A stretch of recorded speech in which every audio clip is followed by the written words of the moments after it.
Here we are, Onnit Podcast. I'm joined by one of my fucking heroes, Paul Chek.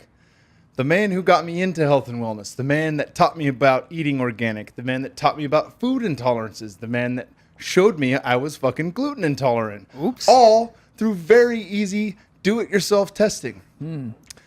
And that was all in How to Eat, Move, and Be Healthy. Yes. A fucking fantastic book where Paul covers everything under the sun and outside of it.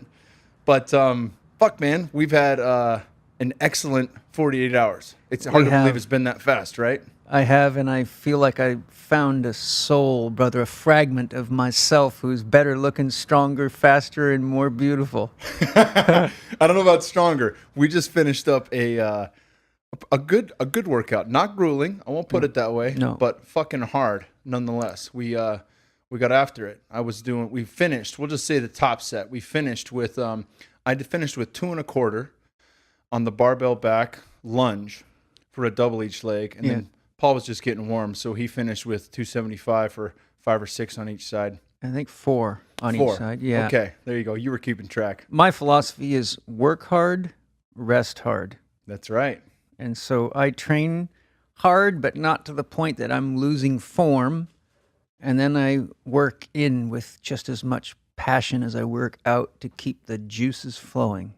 That's perfect. So you're hitting the nail on the head with what I want to talk about today. Good. Because there is a fucking infinite amount of things we can talk about. And for all you guys listening right now, I'm not sure when this is launching. It might be before, it might be after, but on the Aubrey Marcus podcast, our glorious CEO of Onnit, Paul has done an excellent podcast with Aubrey, diving into a lot of the cooler shit on spirituality and shamanism and having 2 wives and just some really rad topics. What love is. What love is. There What we God go. is. There we go. What life is. But for this one, we're gonna try to dumb it down a bit. Not because I think that you guys are dumb, but just because the fact that we really only have an hour here, and Paul does know a shit ton about functional strength and conditioning. Working in, how to get quiet, and we'll talk about the 4 doctors. Yeah. We'll talk about really what the core tenets of health include, which is a big one. And I know this not only because I lived it, but because the fact that every time I do a Facebook Live, I get a lot of the same fucking questions. Yeah. There's nothing wrong with that. No. It just means people are still searching for answers. Yes. And there's a lot to be uncovered there. But man, it's great to have you here. Thank you. Let's talk about working in. Let's talk Yeah. about the concept of working out versus working in. Yes. Okay, well, first of all, let's start with working out because people are familiar. Listen to the words working, which means to do work, out, which means that you're putting energy from your body outward into the outer environment. If you're lifting a weight, it's outside of you. If you're running to get from point A to B, you're moving yourself outside. You're moving your body somewhere. So the flow of energy is from the inside to the outside and working out. That's like using a credit card and spending money. You always have to put it back in the bank or you go into a deficit, which means eventually your car will be repossessed, your house will be repossessed, which in physiological terms means you go into a forced rest, an illness or a disease or something gets broken and you get grounded.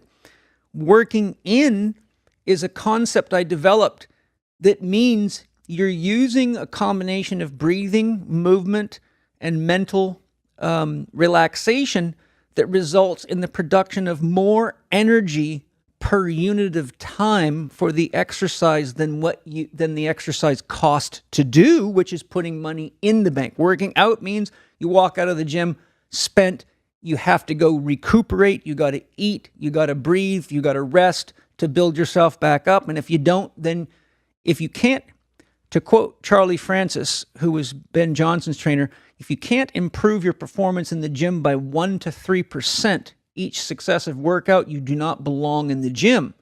Most athletes do not understand that. They don't have the patience.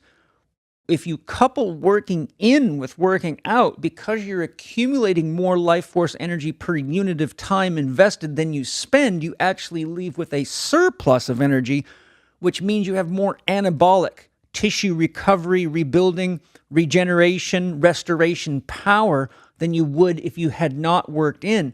And the only thing you can do that's come close to working in is quality sleep, which most people also don't get.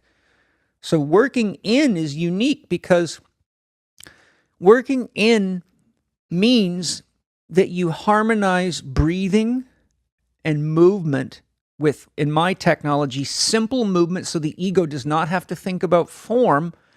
And that harmonizes the three chief biological oscillators, which are the key electromagnetic energy producers. So the brain, the heart, and the solar plexus, and all the organs and glands controlled by the solar plexus are the three chief biological oscillators.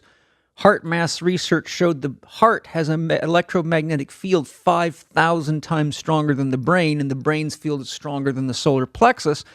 So to put this into perspective, if a body's healthy and balanced, these three centers work in harmony with each other. So it's like rowing a boat with two other people. If they're out of tune, you're never going to be efficient, and somebody that's half your strength but more efficient and better timed will beat you.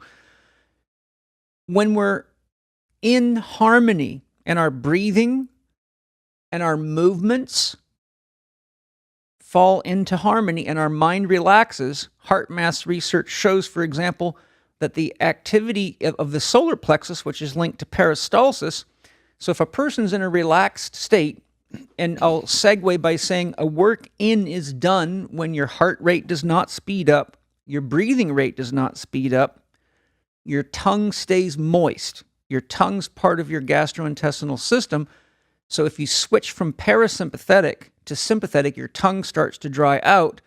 And Cottonmouth. Yes. And you should be able to work in on a full stomach, because work in exercises activate the parasympathetic system, which is the digest, eliminate, rebuild, and repair system. So with athletes that are too aggressive, I have them start doing workout training right after a meal. And if they go too fast, it makes them uncomfortable. Nobody likes to do 40-yard sprints after a turkey dinner because we know intuitively that it just doesn't feel good and we'll vomit. But working in enhances the digestive process. So to train people, I have them do it right after a meal, because then they have that built-in check and balance that says, you know, if I'm not paying attention, I know for sure I'm feeling uncomfortable because I'm not digesting here. So when you're moving in time with your breath and your heart rate slows down after about anywhere from 10 to 20 minutes for most people, your brain, your heart, and your waves of peristalsis all phase lock with each other, and that induces what's called a peak or a flow state. And if the mind's relaxed and the body's in harmony, you lose your sense of space and time, and you go into no mind, which is the ability to be conscious in a state that you would normally be sound asleep in. So you actually leave the awareness function on, but the ego faculty of the thinking mind lays down and goes to sleep. So you enter into a state of moving wholeness. And there's fucking entire books written about this. The Rise of Superman by Stephen Kotler. They rehash it again in many different forms in the follow-up with Jamie Wheel, Stealing Fire. Yeah. And it's funny because they'll talk about psychedelics and different things and all the different modes, you know, Laird Hamilton, who you've trained in the past, dropping into a 50-foot giant wave, things like that, that if you're not in flow, you're dead, right? So a lot of these extreme athletes and things like that, they put their life on the line, like Danny Way, another guy you've trained, because of the fact that that's what drops them into flow. And it's not the addiction to adrenaline, it's the addiction to flow. But here you have set up a number of keep it simple, stupid, KISS, right? Very simple and effective protocols that can allow us to touch this space. And something I've been harping on people to do more is to work with Dr. Quiet, to work on meditation, to work on these things. And a lot of people, especially dudes, and myself, and I fucking throw me in the same bank, I have real trouble with the idea of sitting quietly in a room that's dark for 30, 40 minutes, right? But we can do working in with movement, right? We attach breath work to movement. So what's an easy piece or an easy take home you could talk someone through as for something to do with regards to working in? Well, one of the things I'll say to preface that is that the breathing and the movement are critical. And most people have such a poor understanding of the concept of breathing and movement that the first thing we want to establish is a very foundation principle. If the body is moving toward the fetal position, we all know what that is, I hope. That's coupled with exhalation. Anytime you close your rib cage down, you decrease space in the lung cavity, you crowd the organs, which pushes them up into the lung cavity, so you need to be exhaling. So flexion, adduction, and internal rotation equals the fetal position if you take it to the end.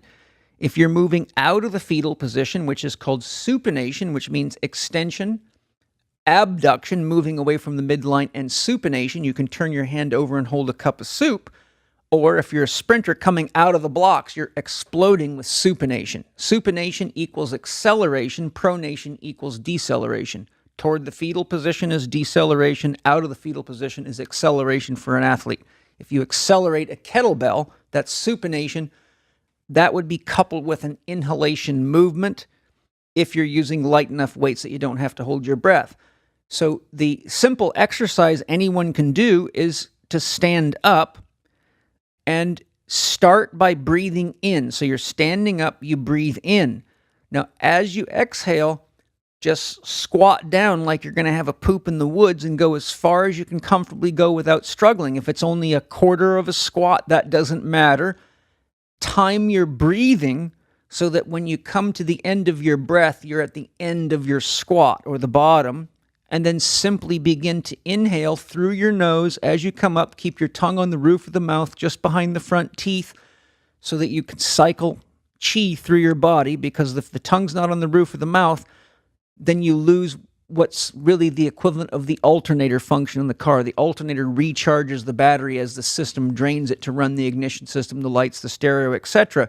So the microcosmic orbit, which is made of the conception vessel in the front of the body, the governing vessel in the back, governing is masculine, conception in the front of the body is the feminine vessel.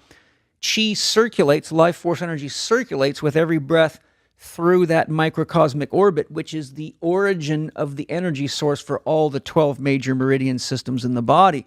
So if the tongue's not on the roof of the mouth where it goes naturally when you swallow, then it breaks the cycle of recirculation of life force, and you now bleed energy off with every activity. Just like if you run your engine without the alternator, you'll only get so far before everything crashes because there's no more power to run the ignition system. You turn it into a workout huffing and puffing. Exactly. So the key thing is, as you're dropping down the squat, you're timing your exhale to the approximate number of seconds it takes you to drop down. If you're starting to speed up in your breathing because your body needs more oxygen, then you got to make the squat shallower. It doesn't matter even if you only squat 2 inches, but if you shorten the squat, then you got to lengthen the time to match the breath. Does that make sense? Mm-hmm. So you adjust the depth of the movement and the intensity of the movement specifically so your heart rate and your breathing do not speed up. This is the trick. Most athletes are so caught in the no pain, no gain concept, they don't realize that to work in is the antagonist. It is the yin of the yang. So now we don't go no pain, no gain. We go train, don't drain. So the training is having the discipline to listen to your body and let it guide you. And when you do a work in, like if you just did 20 or 30 breathing squats and breathe as you breathe in, remember the first 2/3 of the breath should come from belly expansion. Only the last 1/3 should fill the chest. You fully oxygenate your body. Oxygen is the most paramagnetic substance ever measured, which means it has an affinity for the south pole of a magnet. Water and body tissues are diamagnetic, which means they have an affinity for the north pole of a magnet. So think of what makes an electric motor. An electric motor generates power because you alternate north and south pole energies, which makes a rotor spin.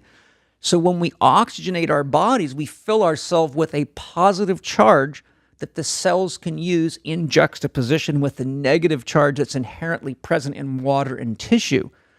So by breathing effectively and saturating our blood and body with oxygen, we set up a massive electromagnetic field potential, which is what life force, that's one of the forms of life force that gives us the energy to recover from exercise, to calm our mind, to think more clearly, to have a better sex drive, to be more creative, and to actually get more quality work done in the gym. Because look, if you take steroids, that's one way to do it, but you still aren't learning to be more conscious, and you're cheating the system and you're poisoning the system because that's you just might toxic. end up fucking burning up the candle at both ends Well, as well. you burn the liver out. You know, it's not to use steroids without mastering the steroids that you have inside of you is kind of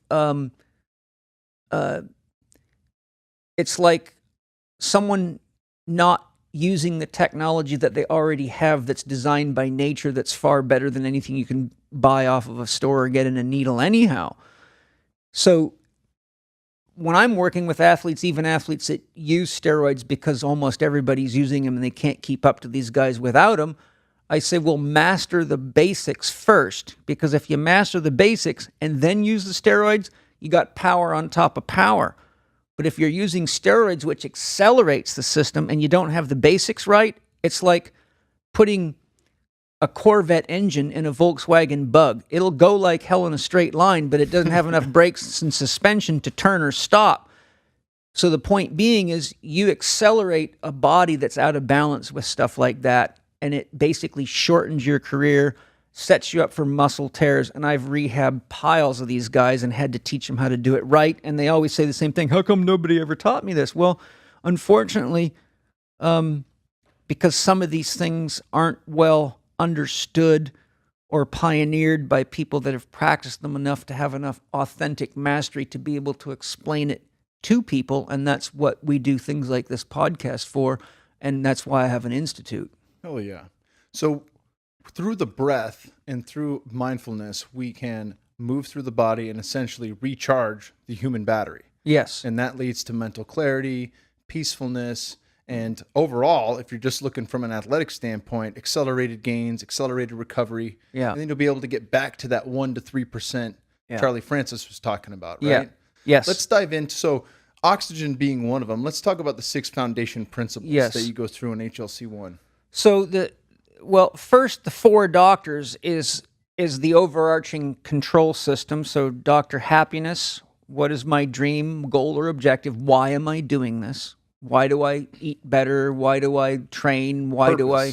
Yeah. How are you organizing your intention, your awareness, and your willpower to produce a result you want?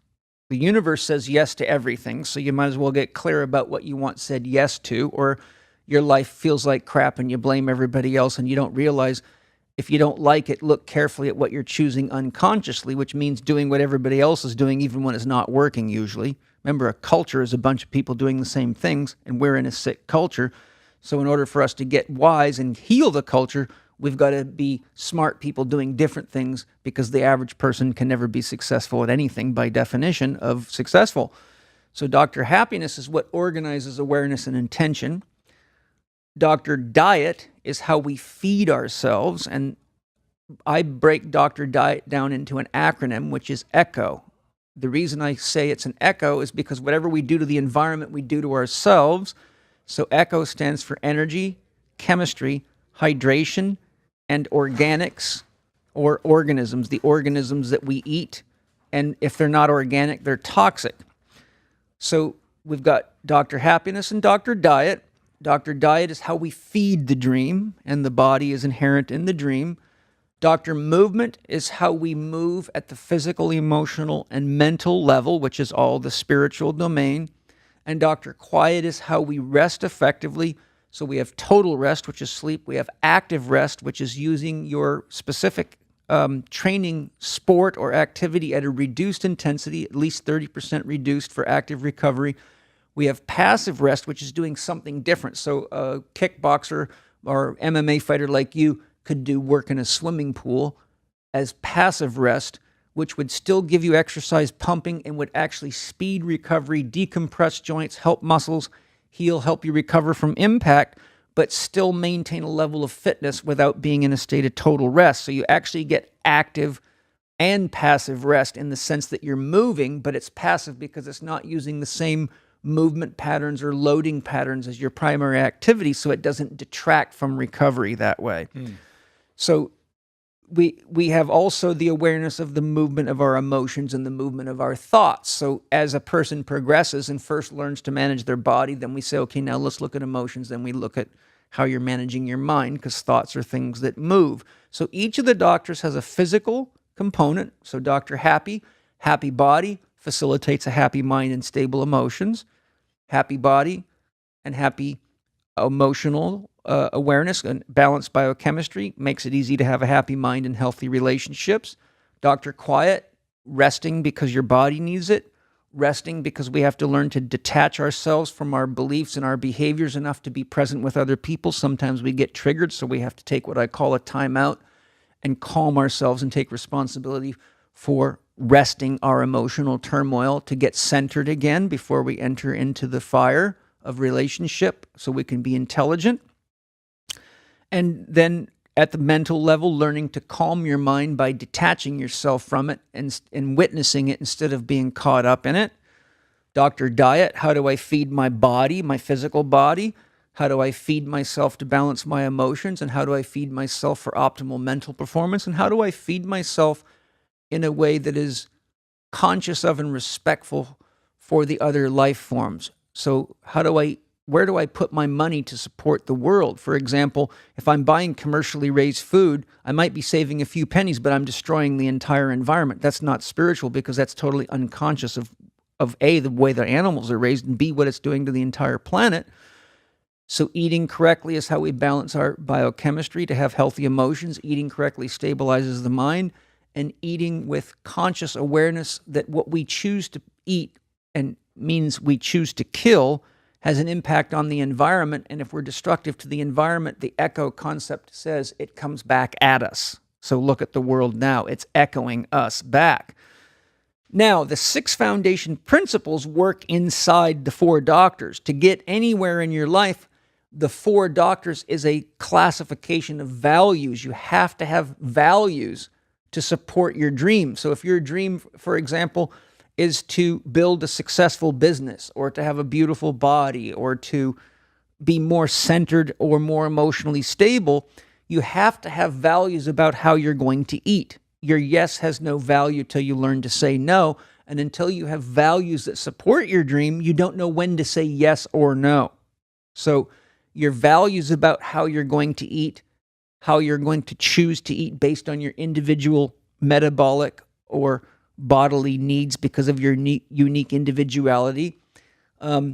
So food values, hydration values, values about rest. When are you going to rest? When are you going to get to bed by? All the things I explain in How to Eat, Move, and Be Healthy in my 4 Doctors ebook. Values around movement. How much is enough and what is too much, and when do I need to work inside to grow my inner self-awareness? Because the soul is really the inner domain. So until we go inside of ourselves and learn to use movement as a source of inner growth, we never really know who we are. We externalize ourselves, and we only identify ourselves by how much we can lift, how cool we are, how big our dick is, how nice our tits look.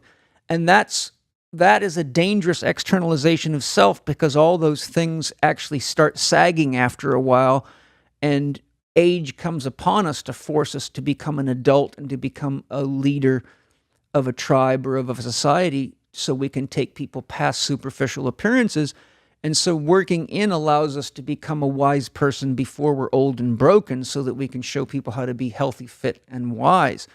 So within the context of the 4 doctors and the values that have to be in place to make choices to keep you aware of what happiness is for you, we have 3 yin principles: nutrition, hydration, sleep. And we have 3 yang or masculine principles: breathing, thinking, and movement. So the 6 foundation principles are all about what are the specific things I need with regard to nutrition, hydration, and sleep to balance me so I'm at my best to live those 4 doctors. And breathing, thinking, and movement are the principles about how do I express myself in the world. Breathing is yang because oxygen runs the capacity for oxidization, which we need to break energy down, food down, and convert it to energy to do anything, right? So that's the Krebs cycle, for example, cannot happen without oxidization. You can't convert food to energy without oxidization. And as I said, oxygen's paramagnetic. So if you don't have enough in it, your battery goes flat, and then you start reaching for soda pop, sugar, Red Bull, Monster, and quick fixes that burn the body out Yeah, because if you have they're a shitty lunch, you're gonna be reaching for the same thing, or you're gonna be fucking falling on your desk. Yeah. At 2:00. Yeah, I say I'm from San Diego, and people go to Mexico to get gas because it's cheap, but the octane's so low your car barely runs and it knocks like hell. So I say eating cheap food is like buying Mexican gas. You might have saved a few bucks, but your performance is terrible, and it ruins your engine over time because it's such a weak fuel that your engine can't run right. And so you're always just digging deeper into the hole of depletion. So we have breathing, thinking, and movement, which we've talked about. But the difference is we use these 6 foundation principles with conscious awareness of our dream, goal, or objective.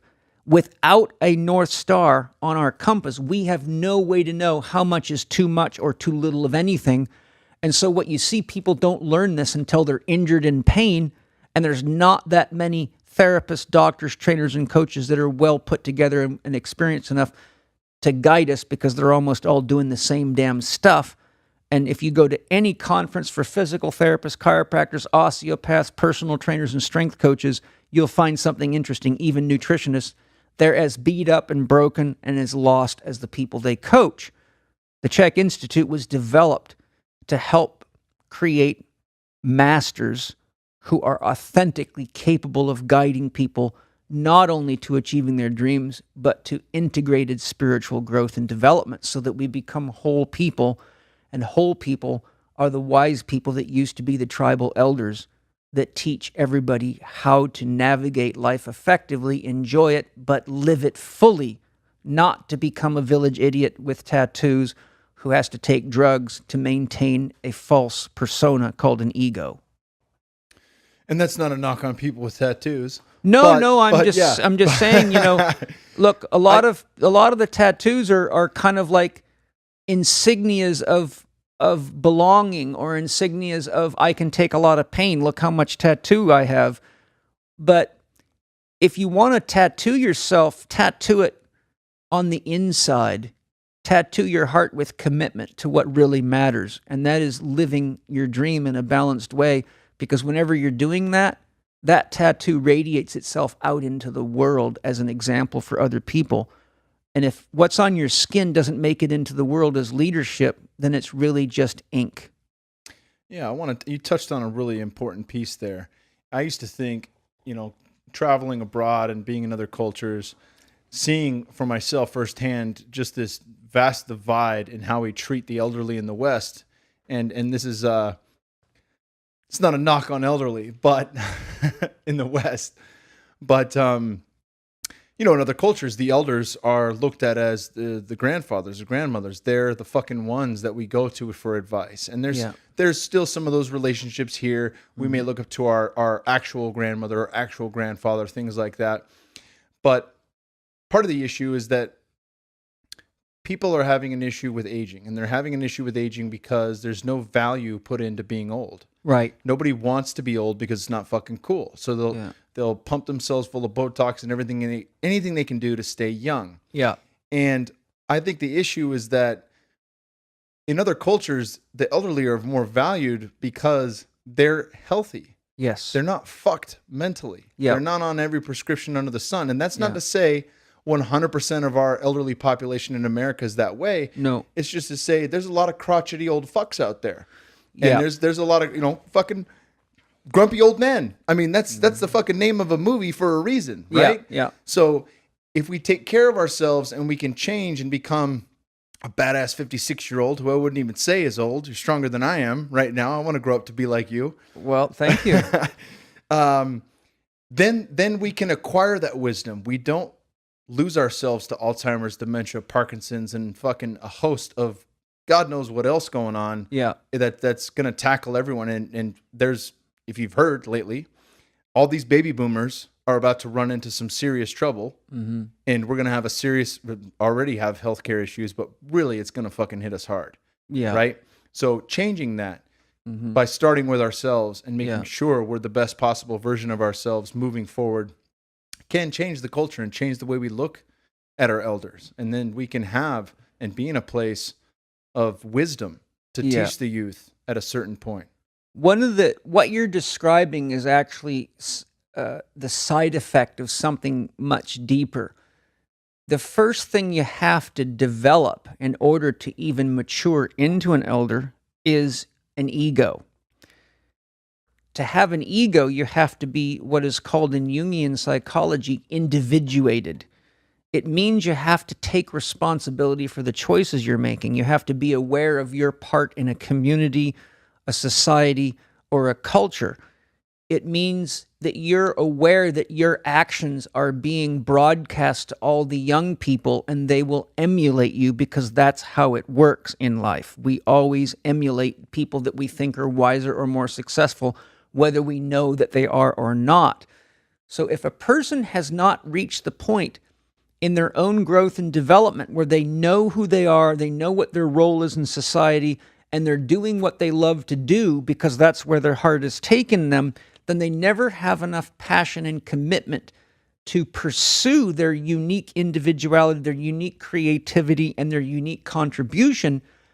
So without the ego, then what you have is a bunch of people doing what everybody else does. So they go to church, they read the book, and they think God's going to burn them in hell for having sex or extramarital play or wearing clothes that aren't approved by the church or listening to music that's not approved.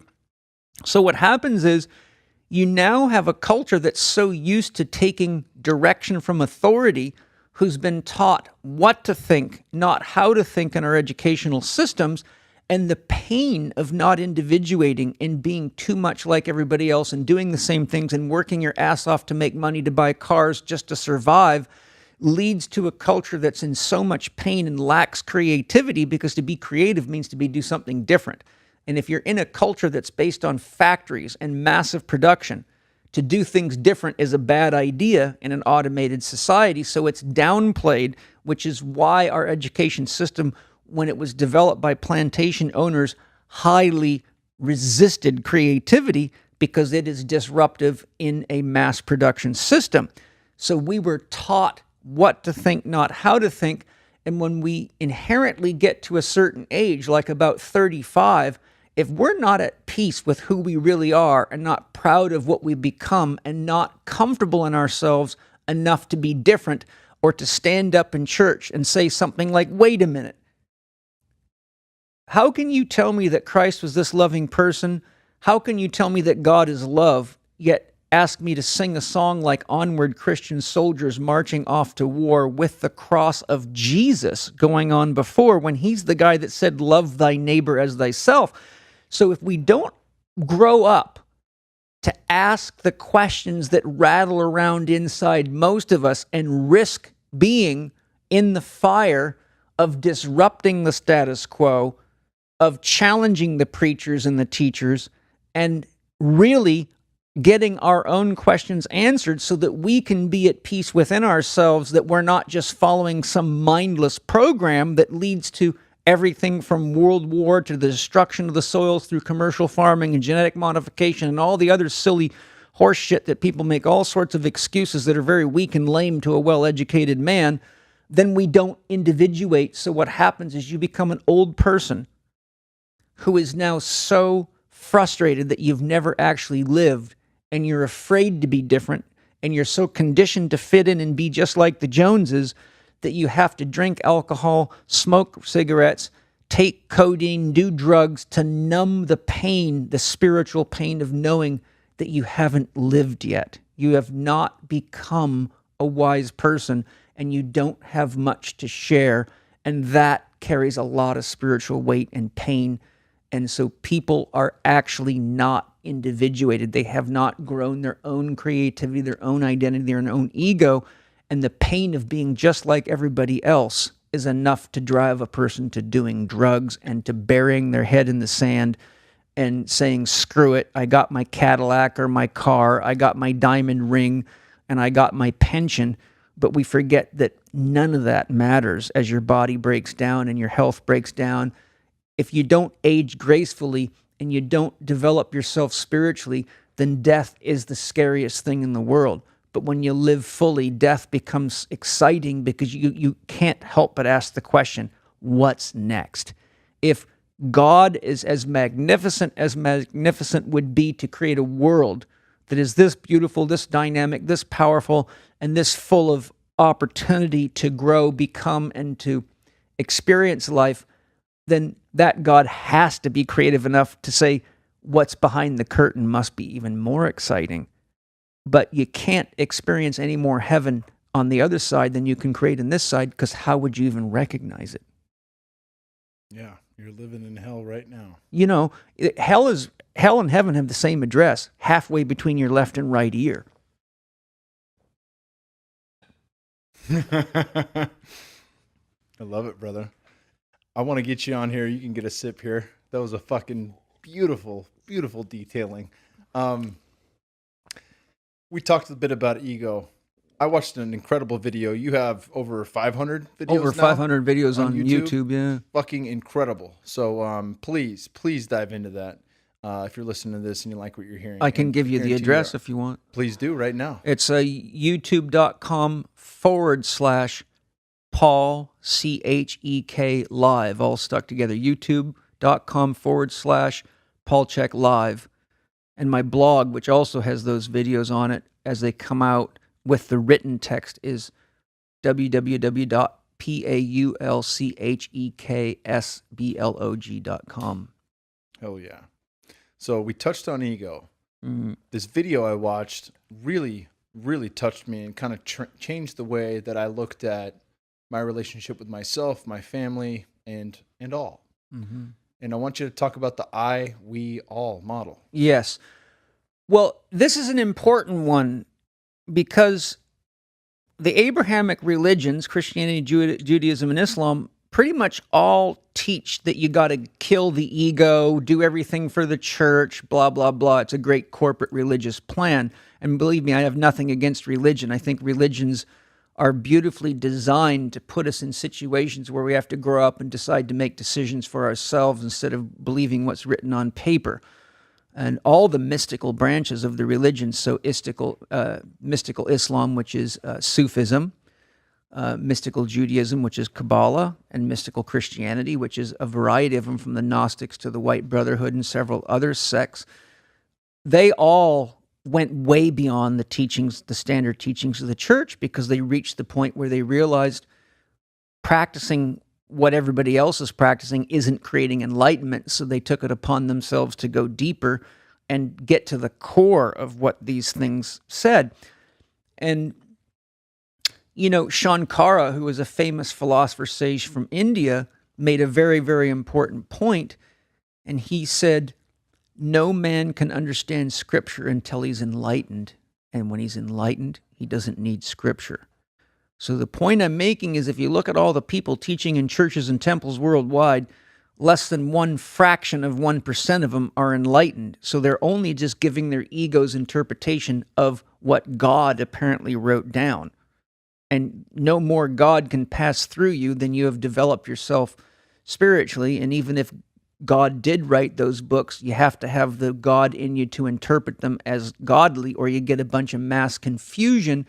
And so the point that I'm leading to here is that most of the religions that are practiced in the Western world are all about giving yourself away and doing things for other people, which means that you never actually learn to love yourself first. And how do you give love if you don't have it? How do you do things for others at the expense of yourself without creating illness and disease and then modeling that to society? And all you got to do is go to the churches and temples all over the world, and it's like a collection of the sick, and people are praying to God to give them another flat screen television, take their bills away, which is completely, unrealistic to what a spiritual practice is about. We're supposed to be able to handle those things because we're intelligent adults that take responsibility for what we create. So the I stage of my philosophy is different, because it says to love the world, you have to love yourself enough to have enough energy to go create something and participate in the world. And in the tribal elders that raised the children, well, the young adults were out hunting and meeting the needs of the tribe, were the wise ones that had already lived a full life, that were more patient and compassionate, and taught the kids through art, singing, dancing, and storytelling, which is the best way to teach. Interestingly enough, 95% of all the education imparted in our education systems comes by way of the mathematical logical learning process, which is only the ideal process for 5 to 8% of human beings on the planet. The rest of us learn visually, kinesthetically, or auditorially, yet we're forced into this box, and then we're graded and belittled because we don't learn well in a system that's not designed for most people. And so it diminishes the ego, it diminishes the I, and people are constantly now codependent on other people to make them feel good. My system says find out what your dream is, manage your 4 doctors, eat, breathe, exercise, live, and go create something that makes you happy and makes you feel good, so that when you get up in the morning, you got a smile on your face, and everywhere you go, you're smiling and you're sharing your passion, your love, and your commitment. And that is how love's boomerang works. And when you live that way, that doesn't mean you don't run into problems. But remember, a labor of love is sustainable. No mother is likely to be able to sustain the journey of raising a child or a family if she doesn't love her kids. If she had to raise somebody else's kids, the chances of them being raised through the follies of that children put us through would not be a good view. And look at the rate of criminality, disease, and dysfunction amongst the kids that are not raised with love. It's clear. All I'm saying is to have a dream and to go for something that makes you happy, even if it might not be something your mom or your dad or your religion agrees with. If it's what opens your heart, then enter the hero's journey, grow some balls or some ovaries, and step into yourself. Know that the only thing that will get you through the challenges of life effectively without a bunch of drugs, surgery, and pain and tears that are unnecessary is love itself. And when you live like Kyle, you're a happy man because you're doing what you love to do. You exude, this is who I am. I love my podcasting. I love my training. I love my martial arts. And all of it made you a useful person to other people because you have something to share. At 35, you're now a tribal elder. Fuck yeah. Okay? You heard it first. Elder. Now, remember, every relationship is 50% I. I'm in a relationship with you. You're responsible for your 50%. I'm responsible for my 50%. If I don't love myself enough to manage myself, grow myself, and step into life fully in my shoes, and I show up to meet with you on a podcast like this, if I'm 10% missing, how much of a deficit did I create in the relationship? I don't know. I'm bad at math. I'm glad you're bad at math because it looks like it would only be 10%. If I'm 50% of the relationship and I'm 10% missing, it looks like he can only reach 90% of my 50%. But the fact is, if I'm 10% gone, there's 10% of me I can't give to him, and there's 10% he cannot access. That's 20%. There's 20% of me, 10% you can't get to, and 10% of me I left at home in an argument or trained too hard in the gym or feeling sad about my poor situation or whatever it is. So anytime we come into a relationship with another, we double our deficit because the other person can't access that part of us either. So I means I honor my relationships enough to be honest with myself and live and love fully and grow myself so that when I sit down or interact with my lover, my wife, my partner, my child, my school teacher, my mentor, my friends, I am there. And there is a real relationship, and a we can only be made of the two people that come together. Whenever we are acting in a way that impacts other people, such as being a teacher or a parent, I stands for one, we stands for two, all stands for three or more. So if mom and dad don't realize that by having a child, they've been promoted spiritually to the level of all responsibility, then they're unconscious of their arguing, fighting, and their dirty little games and their sex on the side and all the stuff they think they're hiding from the kids is teaching the kids that that's exactly what a relationship looks like. and they're programming the child to go out into the world, tell lies, keep it under the table, go to church, pretend you're a good Christian, whatever, and then go live like an idiot for 6 more days and hope Jesus or somebody's going to wipe all that silliness out. Repent. Yeah, it's repent every day. But as Osho says, sinning is doing something twice when you knew it didn't work the first time. So, we have to become adults to have relationships. An adult is someone who means what they say and says what they mean and sticks to it. And to do that, you got to think before you talk to make sure that's what you really want to say and it's what you really mean, or you create all sorts of turmoil in relationships. The key point, though, is I is the foundation of we, and anything we do becomes a message to the all. So just like you said, we've got a lot of elderly people that are really acting like teenagers, overusing drugs, not caring about issues that matter, not supporting the growth and development of the children, because many of them have not grown beyond the level of the teenagers. And the reason they resent them is because they see themselves being mirrored back at them and have lots of criticisms, but really often haven't grown beyond that.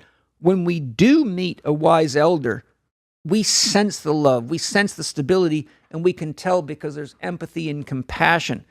They don't tell us what we shouldn't do. They tell us ways that we can do what we love to do better, or how to find what we love to do so we feel whole.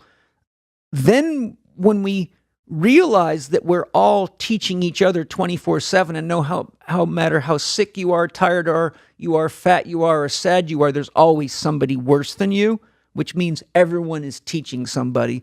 And when we realize that the silent teacher is the greatest teacher and the silent lover is the greatest lover, we realize we always can inspire somebody. And the first thing we got to do is inspire ourselves. And instead of waiting around for God to come blow smoke up your dress, then just get clear on what it is that makes you feel good, that's worth living for. Because if you ain't living for it, you're dying for it anyhow. 1000%. Speaking of that, if you're not living for it, you're dying for it. You mentioned to me, I think in the sauna the other day, that there is a time and a place where somebody may do something, say a job, because I'm sure the bulk of people listening to this probably aren't doing their dream job right now. Right. If it is for a purpose, if it's building towards something where you can go after your dreams and can go after your goals, that is the one exception. Is that correct? Well, yes, it's correct, but I would slightly reframe that and say, let's say, for example, let's just use you as an example. Say that you were still a professional fighter and you reached the point where you could start to say, okay, I don't know if I can continue this for too many more years. It's too hard on my body. I'm aging, and I'd rather go out with some grace, and I need to find another way to express my love and earn a living to support my family. So you might say, well, I think I might want to go to the Chek Institute and study holistic health and become a holistic lifestyle coach or a Chek professional. But I don't have the money to do that. I got to make, a few $1,000s to get myself through there and carry me through to practice. So if you say, okay, well, look, if I can win 3 more fights and put 10 or 15 or 20,000 bucks in the bank, even though you feel tired and you wish you could just climb out of the ring right now, you are actually living your dream because you're making the first step toward the dream, which is to create the financial stability to get you into the next phase. So that's what we call the effective use of the prostitute archetype. Prostitute archetype is active whenever you're doing something for money, but it's not something that you love to do. But the prostitute archetype in its negative expression means you keep doing that. In its positive expression, you say, I continue to do my martial arts to make the money to make the transition, or I continue to work in the nail salon making people's nails and toes beautiful, even though I can't stand the smell of it and the chemicals are killing me, but I want to go to school to be a dental hygienist. So you see, once you set your dream compass in a direction, then you use whatever opportunity you have to create the momentum to get you there. And it's a lot easier to do because now you know that what was stressful, why do I keep doing this, now becomes meaningful. And you can see that there's closure ahead. You can say, I need this much money. If I budget well and plan well, I'm already on my way to living my dream fully. And that's the intelligent use of moving from the transition of I'm not really enjoying this or I can't keep doing this to, instead of being scared, what am I going to do next? Saying, okay, my dream is, and now it becomes meaningful. And then you have a lot more life force in you, a lot more love in you, and a lot more compassion. And you're much more likely to win those matches because you know that they're opening the door to your next career. And so instead of going in feeling burned out with your inner bitch, as you call it, whispering in your ear. Kevin Ross called it that. It was phenomenal. Okay. The inner bitch. That resonated with me quite a bit. Right. I think Joe Rogan's talked about that as well. But the key point is the inner bitch is silent when you're acting out a labor of love because it's a transition state. Just like if you're doing something that's like I had to do a lot of jobs I didn't like to feed my family when I was a young man. Look, I just turned 18, had my son. Both of our families were broke. I had no excuses, and I have too much ego to collect welfare and drain off the government. My pride is too big. So I went out and made ends meet. I didn't care if I have to fix crab traps or if I had to work in a logging camp or dig ditches or mend fences or split firewood. I just made it happen because it was a labor of love. But I also knew that every one of those things were not who I really was. So my constant survey for a better opportunity was on. I was big ears, big eyes, and big nose about opportunity. And I did what I had to do to feed the family and keep the bills paid and be a contributor to society while always looking for the next best opportunity. And that's how we figure out who we really are. We keep doing what we got to do to grow ourselves, but our heart will always tell us, hey, splitting firewood isn't the way you want to live the rest of your life. It's meaningless. It's just a way to make money. Okay, what's next? Okay, well, maybe I can go work on a drilling rig. There's a lot of drilling going on in this area, or in a logging camp. There's a lot of logging going on, and I can go get some skills, and I can learn to relate to the world in a different way, and I can earn more money. And then that starts to not feel good anymore. And you say, well, what's next? But you see each step you're getting wiser. You're becoming more responsible. You're becoming more of an adult. You're growing your skill set. You're growing your communication and relationship skills because you can't move forward in any organization if you don't grow your skill set as communication and relationship skills.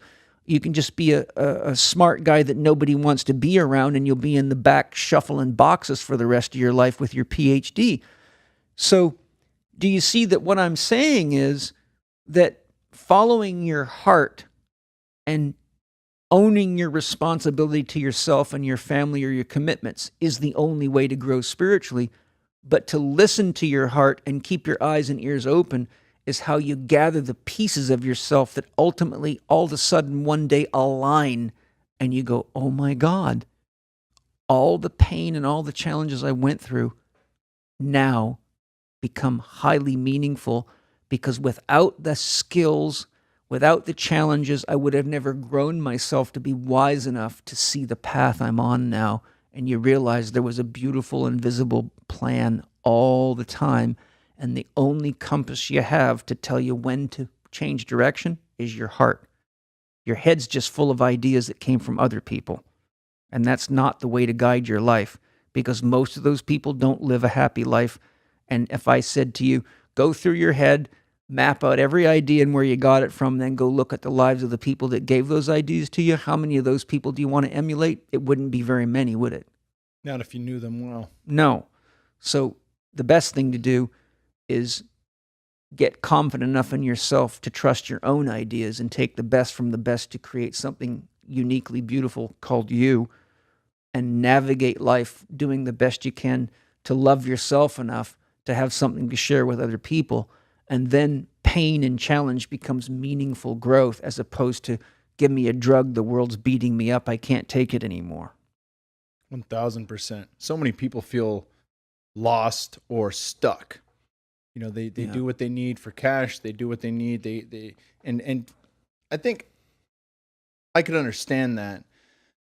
The part that's hard for me is seeing people who finish college or they get done with their schooling and they get their job and they just think this is the fucking routine. This is what I'll do the rest of my life. Or maybe I'll look for another job in the same sector or the same, type of work. And it's not the fit that drives you. It's not the fit that fills your heart. Right. And it's rather than having their ears big and their nose big and their fucking eyes wide open, searching for something with meaning that really drives them, that sparks their inner fire, they throw in the fucking towel or they numb themselves with fucking alcohol and different things to just blunt the pain rather than continuing the search. Fucking keep the spark alive inside. There's an underlying theme behind what you're describing, and it is this belief. If I have lots of money, my life will be just fine and I'll be okay. But money does not buy love. Money doesn't buy beauty. Money doesn't buy the best partner to live your life with. Money is a grand illusion, and money is a form of power. But the way you do anything is the way you do everything. So what we find out quickly when we have money, if we have to go to work and do things and be with people we don't enjoy, our money's not making us happy. If we're painting a picture of health on the outside with boobs, lip jobs, and now we got even guys in the gyms with fake pecs, abs, and calves. And when I first saw that, I almost fell out of my skin. I'm like, oh my God. But you see, people think that money is the way to get through life and medicate your problems, but it isn't. Money is really only one form of power, like food, water, exercise, breathing, higher consciousness. Money's only meaningful when it fuels your journey, your hero's journey into really coming to find what life is all about and living a rich, full life. I would far rather hang out with people that don't have a lot of money but are highly creative and honest in how they feel and honest in their communications than a bunch of people with a lot of toys and money, because they're usually very boring and they have tried to medicate themselves with a lot of distractions. And look how many of them commit suicide. Look at all the movie stars, the singers and the actors and the people that have all the money and all the sex you could ever want. But life becomes so flat they kill themselves because they didn't find a spiritual path. They didn't find something meaningful. They can only go so far with material. All money can buy you is material possessions and give you control over other people, which is never healthy. So the point that I'm making is people going to college and getting all these fancy degrees and thinking I'm going to live happily ever after are going based on the premise that money is what makes life easy. It's the biggest facade with the biggest pair of teeth. Am I saying money's not helpful? No, it's very helpful. I love money. But I'm saying money without love is dangerous because you can afford to bury your head in the sand and use a lot of drugs and get surgeries to try to take shortcuts that never work. Yeah, you touched on something there, and I think a lot of people would argue, well, you still need a roof over your head, you still need food, you still need these things. And with regards to Maslow's hierarchy and covering the fucking bases, in America, at least, there's far more people that have those fucking bases covered in Maslow's hierarchy. They have a roof over their heads. They have food on the table. They have a car to drive. They have transportation. They have communication. Fucking bums have cell phones now. Yeah. Right? But if you still feel fucking empty inside, then something's missing. Well, the first thing is the food that you just talked about that they have isn't food, so they don't have the basics covered. And if you don't have food, you don't have health.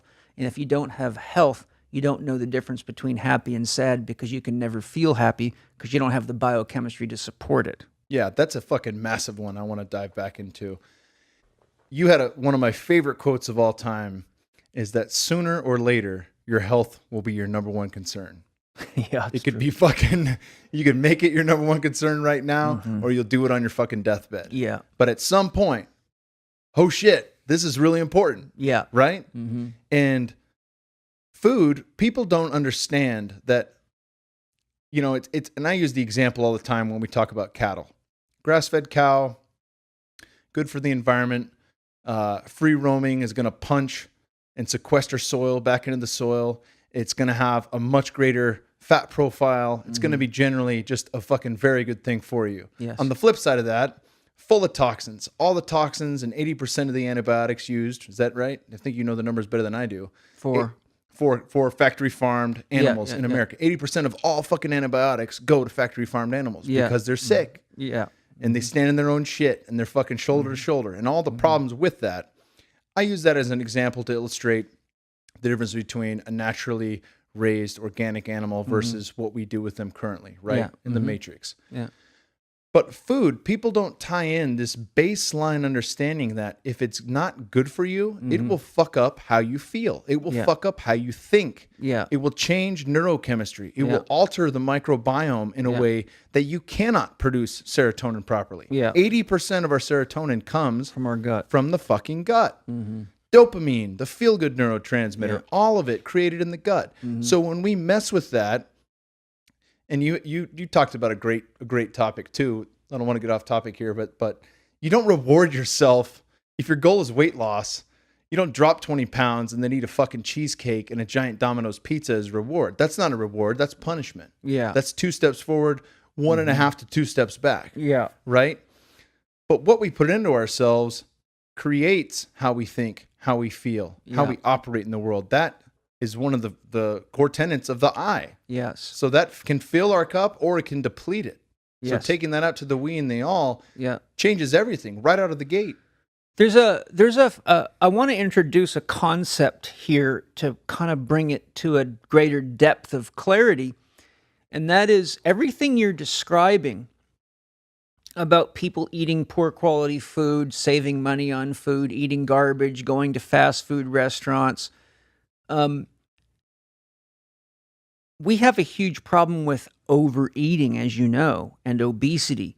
But what people don't realize is they think their body is just the physical body, their arms, their legs, their nose, what they see in the mirror.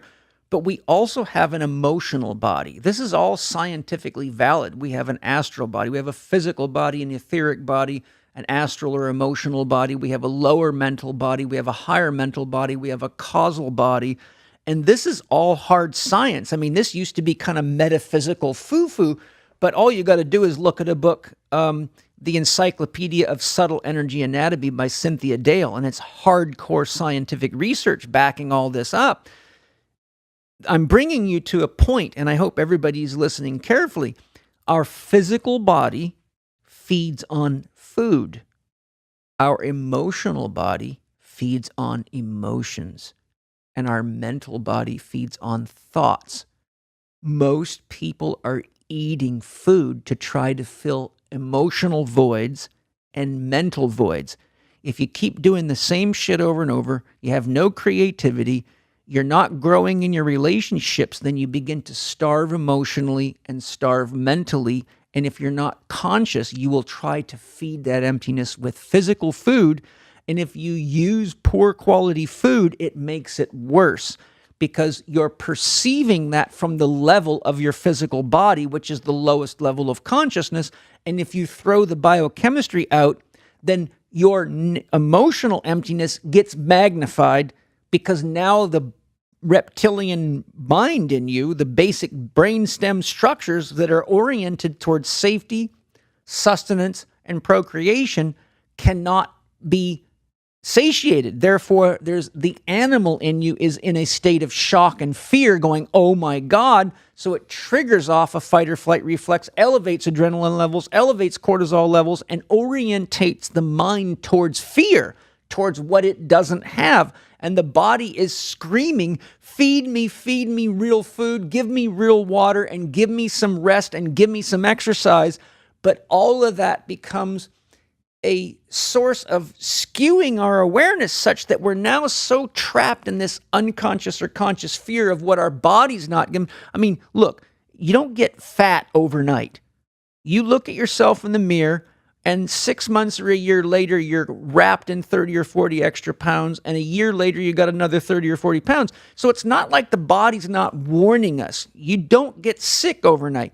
Diseases take years. Cancer is something you've got to work at for at least 10 years to manifest. My point is simply this. if people would do the kinds of things we're talking about, spend more time in playfulness, spend more time being creative, do some art, take some rocks and make some art patterns on the ground with rocks, cut your yard in a neat way, trim your bushes in a neat way, make your body beautiful out of an expression of art, not because you're trying to keep up with the Joneses. Get a piece of paper and some pens and some colors and just express yourself and doodle or do anything. Go out with your kids and play. And who gives a shit how many goals they score, how perfect they look in front of the neighbors? Go out and be with the kids just to experience life together and have no perceived need for an objective outcome. Go into the unrational. We are so trapped in the logic and trying to pass tests and impress the neighbors that we forget how to live. And when we get too trapped in the logical, the rational, and the objective, we forget that the subjective is the other side of the coin. Love is not something you can weigh and measure. It's something that you can feel, and you know, because when there's love, there's connection. But if we keep telling ourselves and everybody else what's wrong with them, and they're not smart enough, and they're not good enough, and they're not making enough money, and they're not pretty enough, then we get more and more emotionally void, and we feel like we're starving inside. And when we use bad food to fill the hole instead of healthy relationships and creativity and a willingness to have a spirituality that makes you feel more in touch with great spirit instead of what some book says, if we don't feed ourselves with healthy emotions and we don't orient our thoughts towards producing something that creates freedom for us, which we call the dream, can you see how we keep stuffing food in the wrong body and it makes us sick? We're feeding the wrong place. We're feeding the wrong level of our being. And we're so trapped in the materialistic mindset and scientific materialism, it's killing the planet rapidly. Fuck, brother. I hate to say it, but that fucking concludes this round. We're going to have to fucking run it back for sure. Well, I'm all for giving as much of my love and life experience as I can to people that are ready to contribute to love and growth and leadership, because right now we need to hold hands and circle the globe with consciousness, love, and commitment and get rid of all racial and ethnic boundaries. And we need to turn our militaries into world peace workers, not spending trillions of dollars on weapons to destroy a planet that's already being destroyed. And we got to stop spending billions of dollars to put 50 people on Mars or on the moon, because they'll be the only 50 people with anything left. And the rest of the 7 billion people have to sit here and go, oh my God, what the hell did we do? And right now, Project Earth is Project Love, and Project Earth and Project Love are Project Happy. And that's one thing we can all hold hands and agree upon together, because if we are anything, we are earth, water, fire, and air. And right now, 3/4 of those are in very bad shape because we keep taking shortcuts to try to impress people with how smart we are instead of how whole we are. So I say hallelujah to this podcast because it's getting the message out there. And I say, anytime you want to tap into me, I'll share as much as I got with you and everyone willing to join the party. Fuck yeah. Well, 1000% we'll run it back. We got a special gift from the Chek Institute. If you go to the chekinstitute.com/onnit, ONNIT, you can get the Healthy Core Cycle Checklist. Right on. And that'll be a 100% free giveaway. It is, and it's good information, and it'll help you with a lot of the things we're talking about, organizing your 4 doctors, checking your core out, and just remember it's CHEK. 100%. And as well, if you want to dive into stuff further, the place that I started was with How to Eat, Move, and Be Healthy. It's available on Amazon. It's also available on the chekinstitute.com.